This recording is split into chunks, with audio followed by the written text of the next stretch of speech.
Ito, mga loads. Dito naman tayo sa extension nung bypass road ng Kalulot. Tignan natin ito. Alam ko, di pa tapos ito eh. Ongoing pa ito eh. Kapag natapos na ako, diretso na ito sa ano. Labas ko ito, NLEX na. Ng NLEX.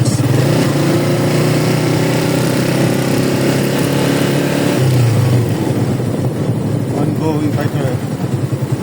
Di pa siya tapos.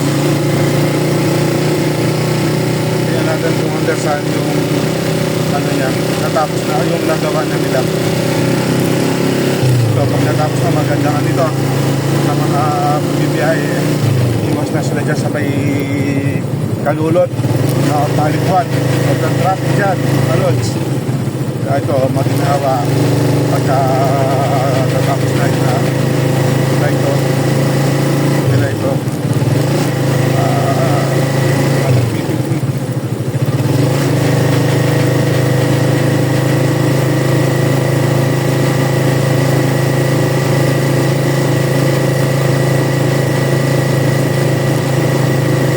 nala natin kung sana yung ano nila natapos nila.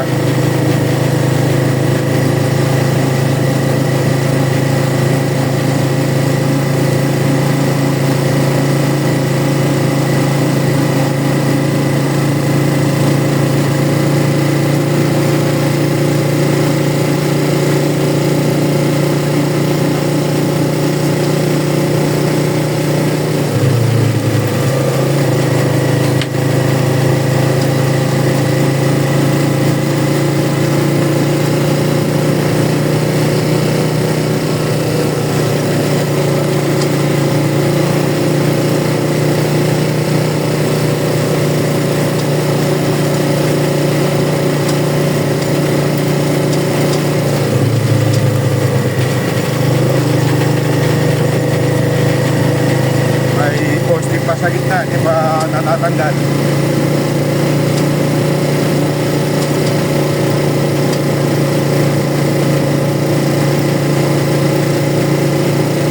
Maluwang din siya, 4-lane.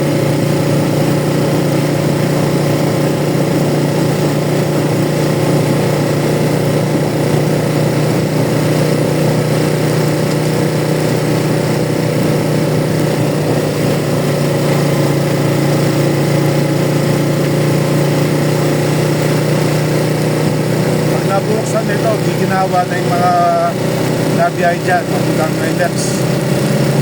Mexico, pwede rin dito. At least di ka nadadaan doon sa traffic dyan sa may yan dyan. Palikuan, Kalulot, yan.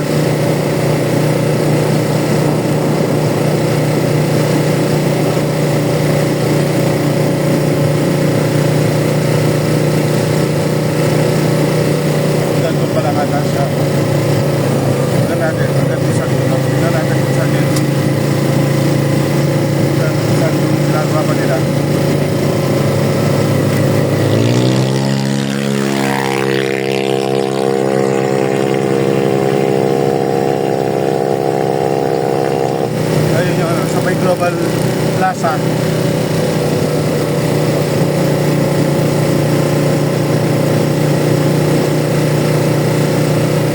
Ayan na yung NLEX ayan na yung tulay dyan sa so yan, hanggang dito lang ata muna siya. So yan, NLEX na yan mga lodi pakita ko mamaya. So hanggang dito pa lang tulay ito at siya natatapos konting-konti na lang mga lods. Dito na lang siya. Ayun NLEX na yan pagka natapos yan, labas na ng NLEX yan. So kung pupunta ka ng Manila or Baguio, yan, dyan labas. Iwas traffic.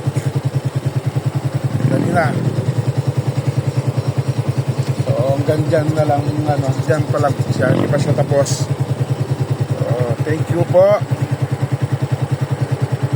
Follow my YouTube channel, Mike Gala TV.